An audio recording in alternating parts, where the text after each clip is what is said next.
Halkların iklim zirvesiyle ilgili birkaç laf etmek isterim.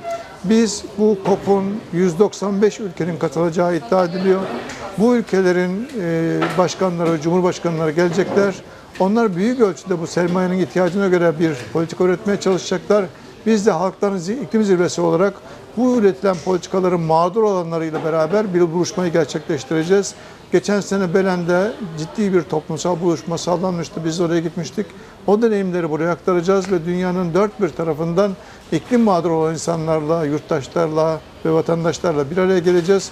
Antalya'da 14 Kasım'da güçlü bir halk buluşması yürüyüşü gerçekleşecek ve 19'una kadar devam edecek. Toplantılarımıza da alternatif zirvenin, halkların iklim zirvesinin programını hayata geçirmeye çalışacağız. Şimdi bu vesileyle biz özellikle bunun karşısında bütün bu konudaki mağdur olanları ülke çapında bir araya getirmeye çalışıyoruz. Halkların iklim zirvesi Türkiye'nin her tarafından meclislerini kurmaya çalışıyor. Sizin de dediğiniz gibi biz zaman zaman bunu çok açık söylüyoruz.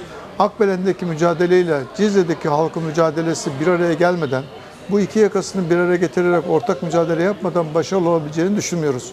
Zira karşımızdaki güçler inanılmaz bir şekilde örgütlü, devletin gücüyle hareket ediyorlar. Biz de bunun karşısında parça bölük, herkesin yerelinde kendi başına kalarak mücadele etmesinin başarılı olamayacağını düşünüyoruz. O nedenle halkların iklim zirvesi zaten bu parçalı yapının hepsini bir araya getiren, ortak bir siyaset, ortak bir politika, onun gereğini yapmaya çalışan bir çalışmayı da yapmayı hedefliyoruz. O nedenle ben buradan bir kez daha şunu söylemek isterim. Özellikle güvenlik politikası sebebiyle bölgeye giremeyen sermaye grubu son 2 yıldır inanılmaz bir şekilde bölgeden aldığı ruhsatlarla her türlü talan siyasetini yapmaya çalışıyor. Cizre petrol çıkartmaya çalışırken orada susuz kaldı. Şırnak keza öyle ve Diyarbakır kaya gazı meselesiyle Amerikan şirketlerinin hedefi haline geldi. Altın madeni şirketleri bu konuda çalışma yürütmeye çalışıyorlar. Bütün bunların açıkçası gördüğümüz tablosu şudur. Elbette orada daha önce çeşitli sebeplerle güvenlik konusu söz konusuyken şimdi artık bu sorun çözülmüştür deyip bu mevcut çözüm politikasını onlar için bir rant ve talan politikası haline getirmeye çalıştıklarını görüyoruz.